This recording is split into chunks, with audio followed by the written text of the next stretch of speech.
FOMC가 이제 하루 앞으로 다가왔습니다. 내일 새벽이면은 파월 의장이 FOMC 결과에 대해 발표를 할 텐데요. 우리는 항상 그랬듯 다양한 가능성을 미리 따져보아야 돼요. 그리고 그에 걸맞는 대응 전략 또한 미리 준비해둬야 합니다. 뭐든 제가 항상 강조를 많이 드리는 게 터지고 생각하면 늦습니다. 언제나 그랬듯이 저희는 이렇게 될 수도 있고 저렇게 될 수도 있어. 모든 시나리오를 정립하고 그 시나리오별 대응 방향을 짜두는 게 가장 중요하다고 봅니다. 준비는 끝났습니다. 자, 첫 번째, 가장 이상적인 시나리오일 겁니다. 일단 금리를 인하하면서 점도표도 긍정적으로 나온다. 가장 베스트 시나리오죠. 깊게 생각할 것 없이 현금 소진을 더욱 빠르게 진행하면 되겠습니다. 중장기의 경우는 저희가 어제 하나 종목을 들어갔던 거에 이어서 다음 주에 곧바로 제가 지금 말씀드리는 제약바이오 종목들이나 이런 것들 위주로, 더불어서 기술 플러스 성장주에 대해서 한 종목 추가적으로 편입할 필요가 있을 것 같아요. 예상보다 현금을 더 빠르게 써야 되는 시장이 올 거라고 생각을 합니다. 더불어 가지고는 단기 매매도 조금 활성화가 될 필요가 있을 것 같아요. 시장의 큰 불확실성이 거친 거기 때문에 원래 가장 시장의 중심에 있었던 AI 관련된 순환매가 더 빠르고 강하게 치고 부각될 거라고 좀 생각을 합니다. 그래서 그와 관련돼 가지고 저희가 준비하고 있는 종목은 먼저 필옵틱스란 종목이 있고요. 오늘 좀 뜨네요. 두산 퓨얼셀도 있고요. 그리고 산일전기 뭐 이런 종목들이 있습니다. AI에 함께 움직이는 종목들 좀 준비를 하고 있다. 이렇게 정리할 수 있겠고요.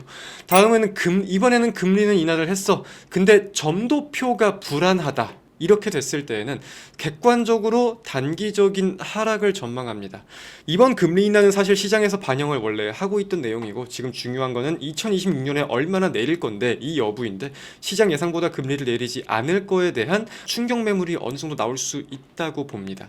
그래서 단기적인 하락을 전망하고, 이때는 우리가 조금은 보수적으로 접근할 필요가 있을 것 같아요. 하지만 이제 결국 유동성 공급이 필요하다는 건 연준이 분명하게 이해를 하고 있거든요. 그렇기 때문에 금리 인하가 조금 줄어든다고 해도 결국 금리 인하 자체는 필연적이고, 미국의 유동성 공급은 계속해서 진행이 될 수밖에 없다라는 기조를 가지고 하락에 대한 폭을 보면서 저희가 매집할 수 있는 종목은 추가적으로 매집을 해야 될 거로 봅니다.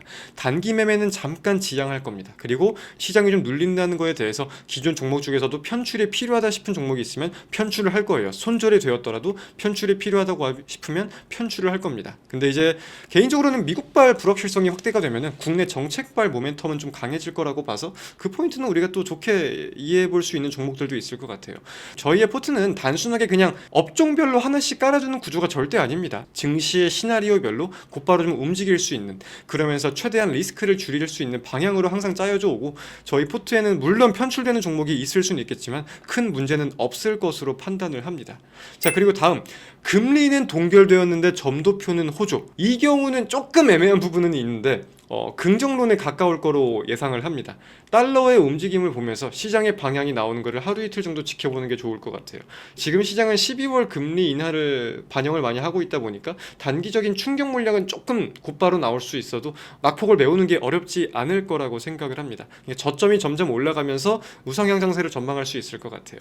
그럼 이렇게 될 경우에는 중장기 종목은 12월 중에 예정대로 추가적으로 편입합니다. 한두 종목 정도. 이때는 크게 어렵게 생각할 거는 없을 것 같고요.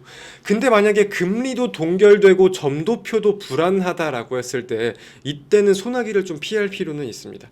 편출이 필요하다면 일부 종목은 편출을 해야 될 거고, 만약에 근데 이건 중요해요. 이렇게 될 시에 시장이 이때는 정말 크게 밀릴 수 있거든요. 이렇게 될 시에는 저희가 저희 포트를 보는 결에 대한 우선순위를 바꿀 겁니다. 어떻게 바꾸냐? 반도체 매집을 우선순위로 두겠습니다. 증시가 크게 밀릴 수 있겠지만 그런 반도체가 가장 크게 밀릴 수 있는 종목과 테마가 될 거거든요.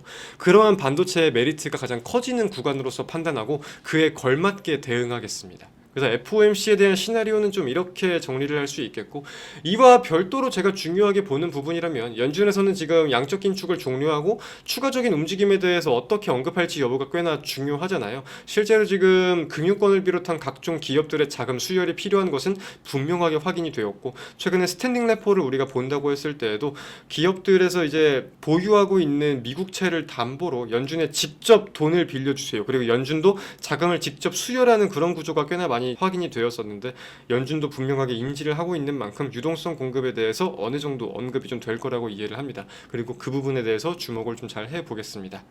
그래서 금리의 방향과 유동성 공급에 대한 포인트를 두면서 시나리오대로 움직이면 될 것 같고요. 준비는 끝났습니다. 우리는 계획대로 움직일 거고 시장에 지지 않습니다. 걱정할 거 없이 차분하게 한번 잘 또 만들어 보겠습니다.